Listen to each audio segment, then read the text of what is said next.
Guys, আমি রিয়া চলে এসেছি তোমাদের সঙ্গে একটা স্যাটারডে ভ্লগ শেয়ার করতে। এক সপ্তাহে রুটিন তো একই রকম থাকে, কিন্তু কিছু কিছু চেঞ্জ হয়। যেমন আজ সকালে আমার পড়া ছিল, কিন্তু এই শনিবারটাই পড়া ছিল না, তাই ঘুম থেকে উঠতে অনেকটা লেট হয়ে গেছে। আমি কিন্তু এত লেটে উঠি না। আর উঠেই প্রথমে বিছানাটা গুছিয়ে নিয়েছি, তারপর জানালাটাও খুলে দিলাম যাতে সূর্যের আলো খুবই ভালোভাবে ভেতরে প্রবেশ করে। আর এখানে আমি একটা অ্যাস্থেটিক সিন নেওয়ার চেষ্টা করছিলাম। ওই যে জল পড়ছে তার মধ্যে দিয়েই ব্রাশ আর পেস্ট দেখায় না, সেইটা তো সেটা আমি করতে পারিনি। আর তারপর আমি আমার জন্য চা করে নিলাম। আসলে কি বলতো, এখন আমার বিজি শিডিউলের মধ্যে এই বছরটা বা এই সময়টা বা আমার এই বয়সটাতে আমি এই রুটিনগুলো কিভাবে কাটাচ্ছি সেটা আমি স্মৃতিবদ্ধ করতে চাই। কারণ আমার লাইফের কিছু চেঞ্জ আসতে চলেছে, যে সিদ্ধান্তগুলো আমাকে একাই নিতে হয়েছে। তো আমি দেখতে চাই যে সেই কারণে আমার পরের যে লাইফটা সেটা অনেকটা উন্নতি হয় নাকি অবনতি, সেটা রাখার জন্যই, স্মৃতি হিসেবে রাখার জন্যই আমি এই ভিডিওটা করেছিলাম। আর সেদিনকে আমি একটা ভিডিও করবো ভেবেছিলাম, তাই সকাল সকাল স্নান করে নিয়েছিলাম। আর দেখো আমার এখানে সোলি হয়েছে, যার জন্য এই ওষুধটা আমি নিয়ে এসেছি, মা নিয়ে এসে দিয়েছে। আর এইটা দিলে না মুখে ভীষণ জ্বালা করে। শনি মঙ্গলবার করে আমার পড়া থাকে, তো এই দুটো দিনই আমার পড়ানো সকালবেলাটাই থাকে না বলে আমি সকালবেলাটাই কিছু ছবি এঁকে সেই ভিডিওগুলো করে নিই। আর আমি এখন যাচ্ছি ভিডিও করতে। আজ যেহেতু সকালে পড়া ছিল না, তাই আমি সকাল সকাল স্নান করে নিয়েছি। আর আজকে পেন্টিং করবে এই ছাতাটার উপর। এই ছাতাটা হচ্ছে মায়ের, আর এটা আমি তন্ন তন্ন করে খুঁজে পাচ্ছিলাম না। আর মা যদি দেখে যে আমি ছাতার উপর কারসাজি করছি, মা আর করতে দেবে না। তাই আমি জিজ্ঞেসও করতে পারছিলাম না যে কোথায় রেখেছো, আমাকেই খুঁজতে হলো।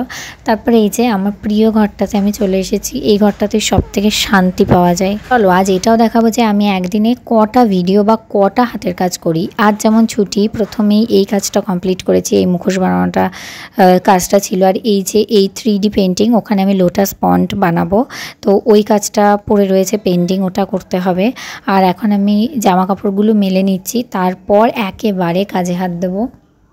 যেন জীবনের এমন একটা সময় পার করছি যে সময় কোনো কিছুতেই শান্তি নেই, সারাদিন ব্যস্ত থাকি, কিন্তু যখনই একটা পড়ানো ছুটি থাকে তখনই মনটা একদমই ভালো লাগে না। একটা বন্ধু নেই যার সাথে 2 মিনিট ফোন করে কথা বলতে পারি, একটু বেরোতে পারি। মানে আসলে সবাই এখন ব্যস্ত, কাকে বলবো যে তোর কাজ বাদ দিয়ে আমার সঙ্গে একটু বেরো, আমার মনটা ভালো নেই। তো যাই হোক, আমার মন ভালো করার জন্য এই ছবি আঁকা। একদিন পড়ানো ছুটি থাকলে আমার একদমই ভালো লাগে না।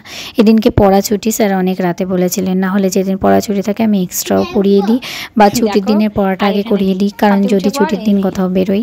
যাই হোক, তো এখন আমি এই ছবিটাও কমপ্লিট করে ফেললাম। মানে মোটামুটি আমার দুটো কাজ তো হয়েই গেল। আর মুকুট বিয়ের গাছ কৌটো, এটা বিয়ে করবি তখন জানতে পারবি। হ্যাঁ, তারপর এটা বরের টোপর। বেশিরভাগ শনিবারটা আমার এভাবেই কাটে। মানে সকালবেলা পড়া যদি থাকে তাহলে এসে আমি আগে ভিডিওগুলো করে নিই, মানে কয়েকটা ছবি এঁকে নিই। আর যদি পড়া না থাকে তাহলে স্নানটা একটু লেটে করলেও কাজগুলো করে নিই। কারণ আমি আজকে এই ছাতা পেন্টিংটা করব বলে আগের থেকে স্নান করে নিয়েছি, কারণ ছাতা পেন্টিং করতে গিয়ে আমাকে যেন 7 বার করে উঠতে না হয়। আর এখন আমি এই পেন্টিংটা শুরুও করে দিয়েছি। আর আমি প্রথমবার যেহেতু ছাতায় পেন্টিং করছি, তাই কলকাটা অত্যন্ত সিম্পল রেখেছি, একদম যাতে এক টানে হয়ে যায়। ভিডিওটা শ্যুট করা সেই শনিবার দিন, আর আজকে হচ্ছে বুধবার। মানে মাঝখানে লোকনাথ পুজো থাকার দরুন খুব মাইকের আওয়াজের জন্য আমি ভয়েস ওভারই দিতে পারছিলাম না। আর বাকি দিনগুলোতে তো সময় পাইনি, আর যখন সময় পেলাম তখন ওই মাইকের আওয়াজ। তো যাই হোক, এই কলকাটা কমপ্লিট। এবার এই সেম কলকা আমি এগুলোতে করে নেবো। জানো তো, আরও একটা কথা শেয়ার করি, আমার না খুব তাড়াতাড়ি একটা রিং লাইট কিনতে হবে। কারণ আমার রাত্রেবেলা এতটা পরিমাণে সমস্যা হয় মানসিক দিক দিয়ে, যে আমি না বই পড়ে শান্তি পাই আর না কিছু করে। আমি ভাবি যে আমার তো কোনো লাইটই নেই, রাত্রেবেলা শ্যুট করার কোনো রকম ব্যবস্থাই ভেবেছিলাম যদি কোনো দিনও ইউটিউব থেকে কিছু করতে পারি তাহলে সেই ইনকাম দিয়ে আমি রিং লাইট কিনবো প্রথম, কিন্তু সেটা মনে হয় আর হবে না। কারণ রাত্রেবেলা আমাকে ছবি আঁকা শুরু করতে হবে, কারণ রাত্রেবেলা এতটাই আমার সমস্যা হয় যে কোনো কিছুতেই মন বসে না, খালি রাতটা নষ্ট হয়। তার থেকে আমি যদি একটা ছবি আঁকি, একটা কলকা তুলে ফেলি, তাহলে হয়তো মনটা ভালো লাগবে আর ঘুমটাও অনেক শান্তির হবে। অন্য দিন শনিবারে আমি 12টার মধ্যে আমার সমস্ত আঁকাকির কাজ কমপ্লিট করে ফেলি। আর রাত্রেবেলা পড়িয়ে এসে যখন বসে থাকি তখন আমি ভিডিও এডিট করি। আর কিন্তু এই দিনকে আমার যেহেতু স্নান হয়ে গিয়েছিল, তাই আমি প্রায় 1টা কি 2টো এই পর্যন্ত আমি কাজ করছিলাম। আর এই ছাতা ডিজাইনটা আমি বেশি কলকা তুলিনি, কারণ মাকে না বলে নিয়ে এসেছি, তারপর আবার বেশি ঘিজি করলে যদি বাজে দেখায়, তাই আমি একই কলকা চারপাশে তুলে নিলাম। আর এই যে এই জায়গাটাই একটু হালকা করে ডিজাইন তুলেছি। ছাতাতে না মানে রঙে জল মেশালে একটু বেশি যেন ট্যালট্যালা হয়ে যাচ্ছিলো। আর বললাম না এখনকার রঙগুলো না খুবই বাজে, আমি অনেক ভিডিওতেই বলেছি যে এই ফেব্রিকগুলোতে আগে তাও ঠিকঠাক রং পড়তো, এখন না বেশ ফ্যাকাশে ধরনের হয়ে যায়। তো ছাতা ডিজাইন কমপ্লিট, খুবই সিম্পল রেখেছি আর সেটা ইচ্ছে করেই।